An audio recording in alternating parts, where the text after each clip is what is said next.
स्वागत है आप सभी को हमारे YouTube channel lifeline online classes में। यह वीडियो वर्ग 10वीं के मैथमेटिक्स का जो अध्याय नंबर 1 है, रियल नंबर्स अर्थात वास्तविक संख्याएं का पार्ट 3 वीडियो है। इस पार्ट 3 वीडियो में हम आप लोगों को जो इसका एक्सरसाइज 1.1 है उसके क्वेश्चन संख्या जो 2 है, क्वेश्चन नंबर, उस क्वेश्चन नंबर 2 को सिद्ध करेंगे।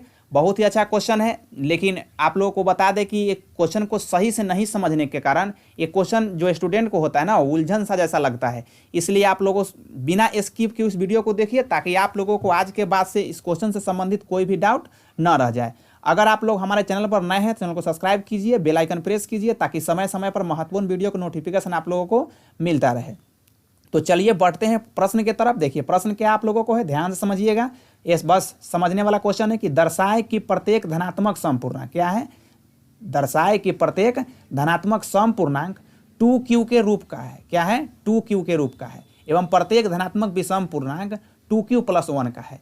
ये प्रश्न जो है ये आप लोगों का ऑब्जेक्टिव में भी पूछता है कि धनात्मक समपूर्णांक का रूप कैसा होता है। तो ध्यान रखिएगा 2q के रूप में होता है और विषम पूर्णांक का रूप 2q+1 के रूप में होता है। कैसे होता है तो ये भी हम आप लोगों को बताएंगे, इसको तोड़ कर बताएंगे। तो देखिए यहाँ पर पहले तो हमको सिद्ध करना है, तो इसको सिद्ध करते हैं।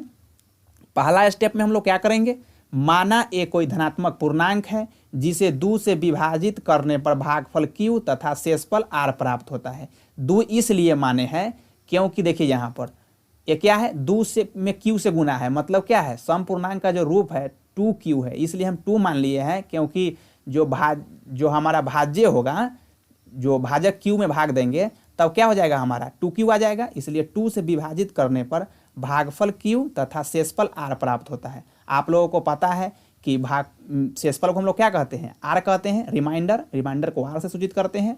अब बढ़ते हैं इसके कथन के तरफ। आप लोगों को अगर थोड़ा सा डाउट हो तो इस लाइन को आप लोग याद कर लीजिएगा। अपने अपने तरीका से, थोड़ा अलग तरीका से भी सब लिखते हैं, तो यहाँ पर इस लाइन को आप लोग याद कर लीजिएगा। और यहाँ से मेन जो इसका जो सिद्ध करने का जो सिद्धांत है वह शुरू होता है।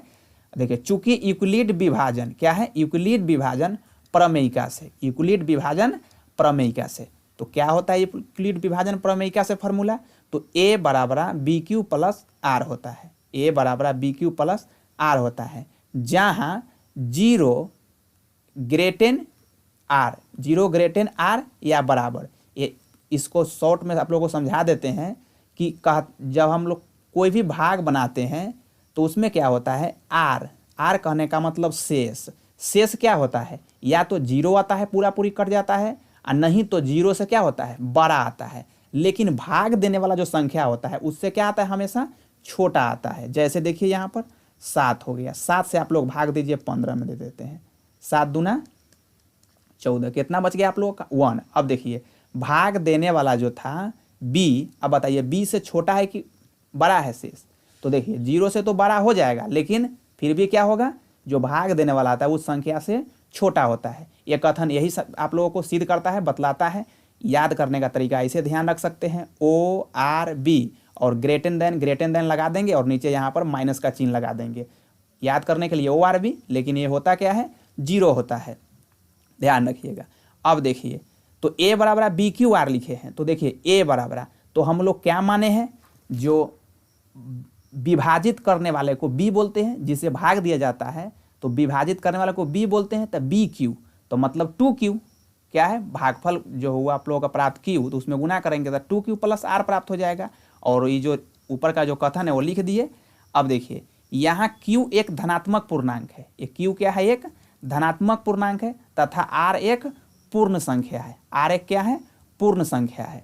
तो यहाँ पर देखिए r ये क्या बता रहा है कि r के मान आप लोग 2 से छोटा कोई संख्या ले सकते हैं। तो 2 से छोटा कितना होता है, तो एक होता है आप लोगों का 0 और एक होता है 1।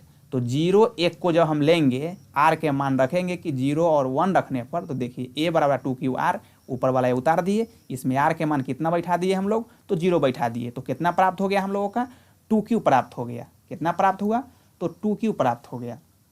अब आगे देखिए फिर दूसरा राउंड में क्या है कि 2q+r, अब यहाँ r के मान कितना रखना है, तो 1 रखे, तो 1 रखे तो क्या प्राप्त हो गया, 2q+1 प्राप्त हो गया। अब देखिए दोनों प्राप्त हो चुका है, एक यहाँ पर और एक यहाँ पर प्राप्त हो गया। अब देखिए यहाँ चूंकि q एक धनात्मक पूर्णांक है, ये जो मान डालने के बाद प्राप्त हुआ है, तो क्या बोल रहा है कि Q एक धनात्मक पूर्णांक है, ऊपर ही हम लोग माने थे, इसलिए 2Q 2 से विभाजित होगा। जो ये 2Q है, ये जो आप लोग देख रहे हैं, इसमें 2 से भाग लगेगा। कैसे लगेगा तो वो भी आप लोगों को बताते हैं।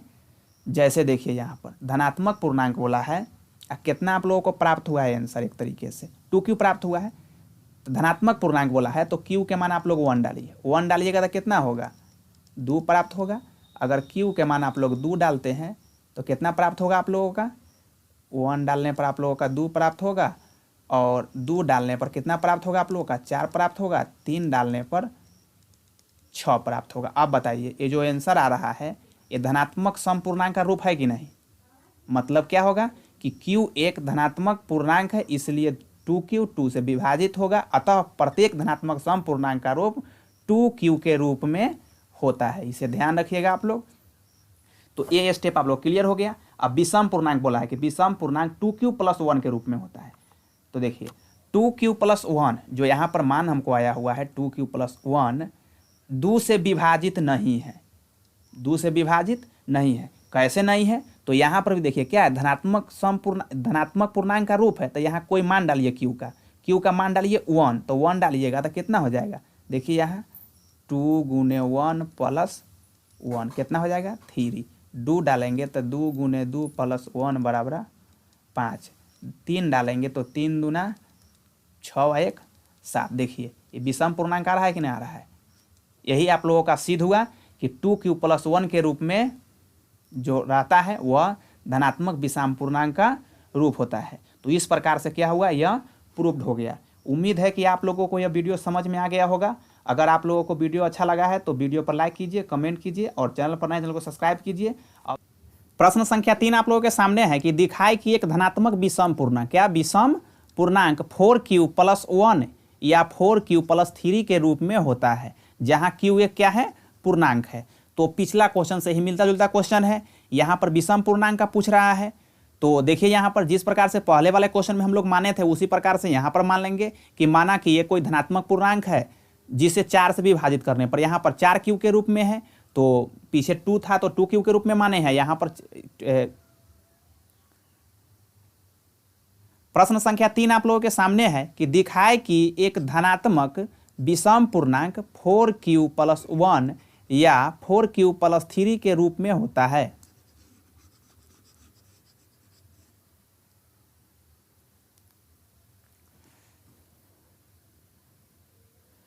प्रश्न संख्या 3 आप लोगों के सामने है कि दिखाए कि एक धनात्मक विषम पूर्णांक 4Q + 1 या 4Q + 3 के रूप में होता है, जहां Q ये क्या है, पूर्णांक है। तो ये भी क्वेश्चन पिछले क्वेश्चन से मिलता जुलता क्वेश्चन है। तो जिस प्रकार से पीछे हम लोग माने थे उसी प्रकार से यहाँ पर मान लेंगे कि माना कि ये कोई धनात्मक पूर्णांक है जिसे 4 से विभाजित करने पर भागफल Q तथा शेषफल R प्राप्त होता है।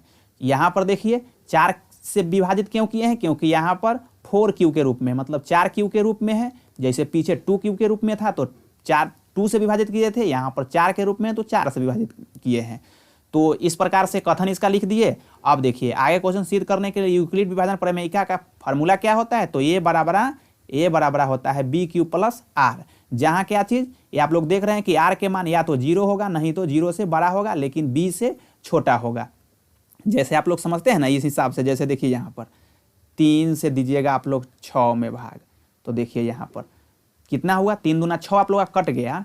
तो आप लोगों को इसको पूरा करने के लिए कहेगा तो क्या आप लोग लिखते हैं कि A = BQ + R, इस प्रकार से लिखते हैं। तो A के मान किसको बोलते हैं, जिसमें भाग दिया जाता है। तो 6 = 3 × 2 + R के मान 0, तो 0 लिखते हैं। तो उसी प्रकार से यहाँ पर भाग किससे दे रहे हैं, हम लोग 4 से दे रहे हैं भाग, और भागफल कितना प्राप्त हुआ है, एक तरीके से भागफल यहाँ Q प्राप्त हुआ है, तो 4 से गुना ना करेंगे यहाँ पर, तो कितना हो गया आप लोगों का 4Q + R हो गया। अब देखिए Q क्या है, Q एक धनात्मक पूर्णांक है। धनात्मक पूर्णांक कहने का मतलब कि प्लस में आप लोगों का पता है कि पूर्णांक 3 तरह का होता है, धनात्मक पूर्णांक, ऋणात्मक पूर्णांक और शून्य पूर्णांक। लेकिन यहाँ पर धनात्मक बोला है तो प्लस वाला कोई मान होगा यहाँ पर।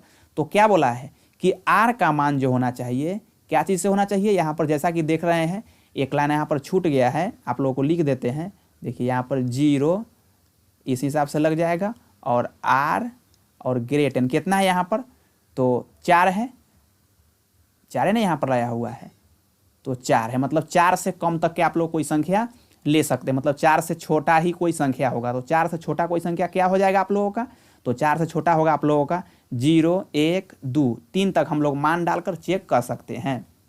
तो देखिए अब Q ए बराबर क्या है आप लोगों का BQ प्लस R। तो यहाँ पर R के पहला मान कितना लेना है आप लोगों का 0, तो 0 डाल के चेक किए तो 4Q प्लस 2 प्राप्त हो गया। उसी प्रकार से हम लोग कितना डालें, तो यहाँ पर 1 डाले, तो 1 डाले तो कितना प्राप्त हो गया 4Q प्लस 1 प्राप्त हो गया। यहाँ पर देखिए आप लोगों का फिर से 2 डाले तो कितना प्राप्त हो गया आप लोगों का 4Q प्लस 2 हो गया। 3 डाले तो 4Q प्लस 3 हो गया। इस प्रकार से आप लोगों का जो 4 मान लिए थे 4 को आप लोगों का यहाँ पर आंसर एक तरीके से प्राप्त हो गया।